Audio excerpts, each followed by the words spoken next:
What's up everyone, Lion Roar here, and the question we're going to try to answer today is Empires and Puzzles healthy or not? Stay tuned to find out.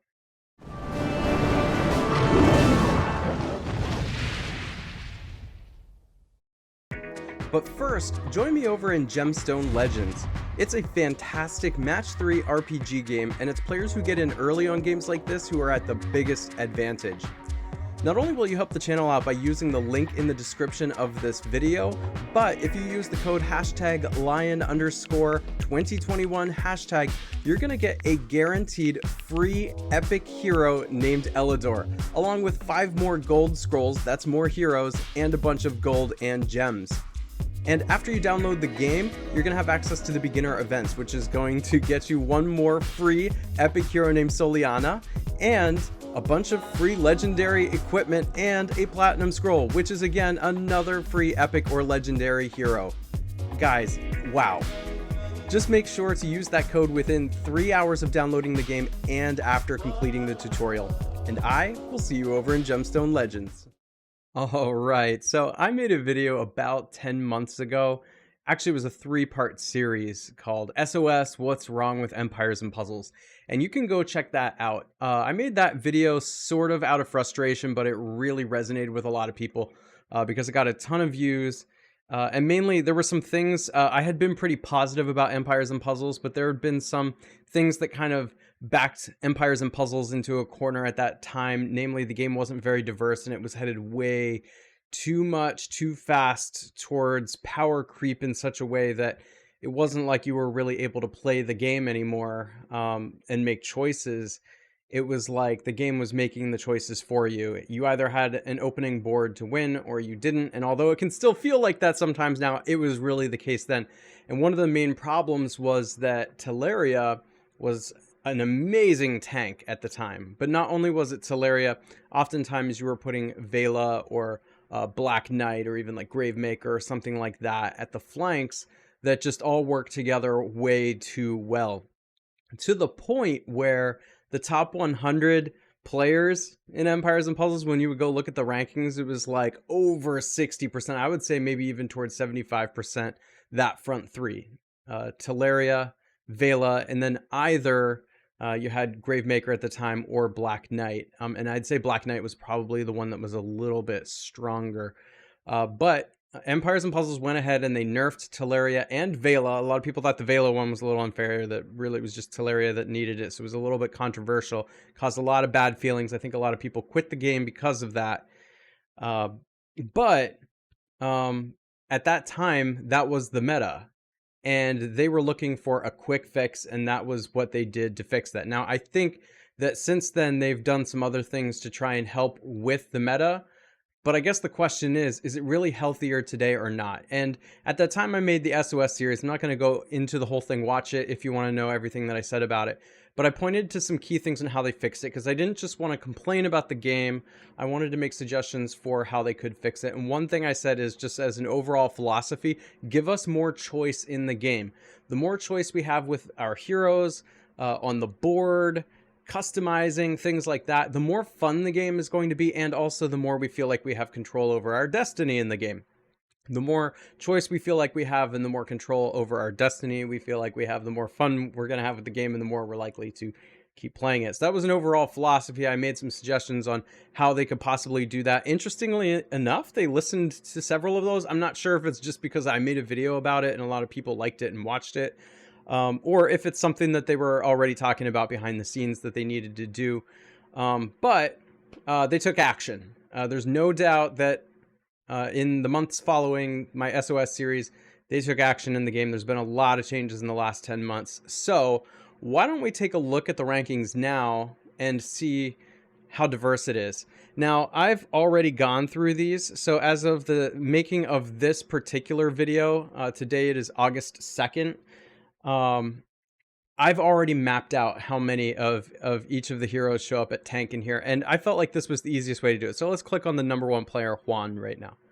You can see that Juan has a Garnet tank, right? And you'll remember that I said that about 10 months ago, pretty much somewhere between 60 to 75% of the tanks in the top 100 were Teleria. You either had Teleria or you didn't. And then there were a smattering of Guinevere's as well for those people who weren't lucky enough to get Teleria. So it was not a very diverse meta.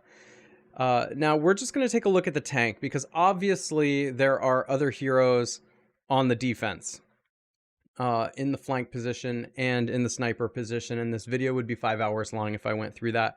So I just went through and clicked on teams to look at who the tanks were. And what we have today is that not a single hero makes up more than 15% of the meta as far as tanks go. In fact, there's 2 heroes that are tied for the number 1 spot.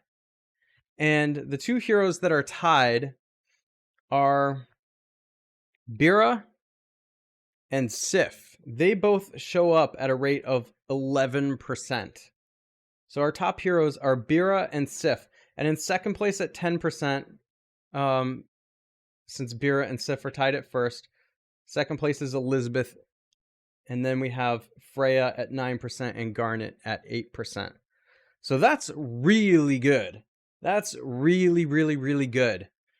Because that means that there's a number of really good tanks that you can use right now in this meta. Now, I understand that the top 100 is not the top 100 best defenses. This is a lot of people who are just grinding and stuff, but it shows the diversity of the meta right now, and that you can't just set your defense and like go away and come back and have the ranking be the same if you have the right hero.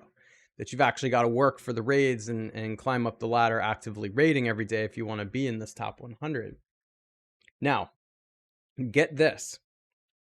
Out of the top 100, there were 34 different heroes that showed up at tank. That's more than a third of the top 100 is made up of different heroes. That's amazing. That's diversity that like 10 months ago was unfathomable. There was like 1 tank you could have 10 months ago, and then there was a second tank you could have, the poor man's Teleria at that time, Guinevere. And then if you just weren't lucky and didn't have either of those, you just kind of like had to raid to move up the ranks, and then your defense would just get crushed. It just couldn't handle not having one of those heroes. So it's really good to see such a diverse field right now. I think it's absolutely excellent. And honestly, right now, I'm using a hero at tank that's not even in the top 100. And I think could be a good hero that could take more spots in the top 100 potentially. Basically, I'm just using him here because it's just for fun. But that is Emilio. I think Emilio has been an awesome tank for me. And he's just kind of a fun one to have there. But we even had like a 4-star hero showing up, a costume that showed up as one of the tanks here, which I thought was really, really cool. So that brings me to the next thing I want to talk about, which is what made the difference. Because obviously the way I'm talking about this, I'd call this a healthy meta. There's a lot of heroes you can use. It is not make or break that, like if you didn't get some certain hero that you basically can't play. We're in a really good spot right now. I think the first thing that helped, although it was relatively unpopular at the time, and I said at the time, I do not like when Empires and Puzzles does this, and that is to nerf Teleria and Vela. Again, I said that was controversial. I also said in those SOS videos, if Empires and Puzzles, if Small Giant Games could at all avoid nerfing, they should avoid nerfing, because nerfing feels bad. It's like you had this special thing and they took it away from you, and that always feels bad. And people remember bad feelings more than they remember good feelings. So they remember when it feels like Small Giant stole their hero from them, rather than the time they got a really awesome hero in Summon Portal. Like, it's just going to stick out more whenever you have something like that happen. Luckily, we haven't seen or had the need for nerfing much since then, but I think they needed a fast solution. I think they were losing players way too fast, and they needed to do that. Again, I think people quit because of that too. It just kind of made everybody mad. They were in dire straits about 10 months ago. But the second thing that I think helped is that they made the Heroes of the Month more niche. I noticed this change come where you'll remember Teleria was the hero of the month and widely distributed and overpowered. And so that meant everybody had Teleria. And those who didn't just kind of didn't get to play and have as much fun. But Teleria was the hero of the month. So widely distributed, very generalizable to defense, amazing hero. You could even use on offense and things like that. And so what they did after that was make it more specific instead of being so generalizable, and they made sure not to overpower the heroes of the month. So you've probably been noticing in some of my videos, if you watch my heroes of the month videos, that the heroes of the month grading, I just haven't been giving them very many good grades, and it's not because they're always bad. They're just more niche. It means you're not going to use them as much. Like, so when everybody was using Teleria and Teleria was on defense, of course that's an A hero, but not anymore because they nerfed her. So what they've been doing is putting out these heroes of the month that tend to answer other heroes. So if a hero is getting too powerful, like for example, we saw with Bira and Freya, they started to become a big part of the meta. Well, they put out Divana as a potential answer to that, but Divana basically only answers those two and does a little dispelling on the side too. So she's not like completely useless whenever you're not playing against Bira and Freya. She has good use against dispelling, but she was made to make sure to keep Bira and Freya in check, right? That's so that they don't become too powerful, because I can tell you, Small Giant Games has learned they do not want to nerf. They do not want to nerf Bira. They do not want to nerf Freya. What they would rather do is make heroes that answer them. Then they're focused on the positive side of it. Then you remember when you get the cool hero that answers them. I've been so frustrated with Bira and Freya, and I get this awesome hero that can now fight against them. That feels so much better than nerfing heroes, right? So I think that making the heroes more niche, the heroes of the month, is great because they're easy to get to, and as answers, they're never going to be overpowered. They're going to do some specific thing that you can't just plop down anywhere in Empires and Puzzles. You got to think about what you're doing with it to strategize. I think it gets back to my point about control, right? If you feel like you have more choice and control, you're going to have more fun. So you're not going to take Divana out every time on offense. You certainly shouldn't. But there are going to be times where you're like, ooh, Divana is going to be the hero I need right here. So that's why the heroes of the month, I think, have been more niche. Why they've also been getting lower grades for me, because you can't use them as much everywhere. But I think that Small Giant Games has been really careful not to try to make some powerful heroes that are going to fit into any situation. The ones that are coming closest to that are the special event ones like Season 4, and like the new Circus heroes are pretty awesome too. So that kind of like gets to my third point about this as well, which is that Small Giant Games is moving away from nerfing towards answers. That's something I said in the SOS series. It was really important for all the reasons I just talked about. And then lastly, the reason I think that the meta is so healthy is for another reason I talked about in the SOS series: customization, having choice. And so how they've done that is, by now I know they were working on it at the time with costumes. They made the costumes really cool. And the fact that you can choose to use either the regular side or the costume side is absolutely excellent. I've had so much fun with the costumes, and it's so unique because you can choose which side you want to use. I think my favorite choice to make is between regular Vivica and costume Vivica. Ever since she got the mana boost, it makes her a little bit faster. It's really nice. You can put a level 30 troop on her and just go, sometimes I need a dispeller. I can use that side of Vivica. Or sometimes I need a cleanser and I can use that side of Vivica. Or sometimes I need defense down and I can use that side. Or sometimes I need defense increase and I can use that side, So I love making those choices and being able to have that flexibility with the heroes. So the customization is really cool. Talents, of course, with getting emblems and being able to, whatever heroes you have, pump them up and make them better. Because if you were unlucky and you didn't get some of the best heroes in the game, you can still make yours better. And that's the purpose of those talents. I know for whales who have all the heroes, it just makes them better. But that's not most people. Most people aren't whales in this game, right? So it gives everybody an opportunity to compete. And then lastly, limit breaks.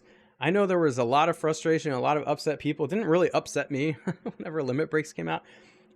whatever, you know? Okay, so the whales again, the whales are going to get stronger. But most people aren't whales. And I think I've already seen where the limit breaks have actually been helping people who aren't whales quite a bit, because they've been taking their 4-star heroes, putting emblems on there and then limit breaking them. And now they basically have 5-star heroes, and maybe they're free to play players. And this is a way that they're able to break in and compete in the top 100 and things like that. I just saw that in the top 100. Somebody had a costume Curl as their tank, which is kind of cool. And so yeah, I think Small Giant Games, not to my credit, I was just one of the many voices about 10 months ago that said things needed to change. Well, here we are 10 months later. Let's see how did the changes affect things.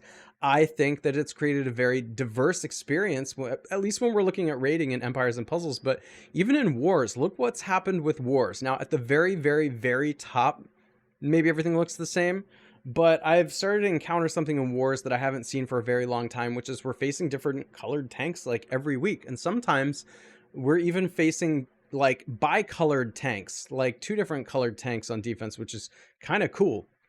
All right, so with that, I am going to call it a day. Let me know in the comments what you think. If you enjoyed this video, please consider hitting that like button and subscribing along with the bell notifications so you know when I drop new videos or go live, and I will catch you in the next one.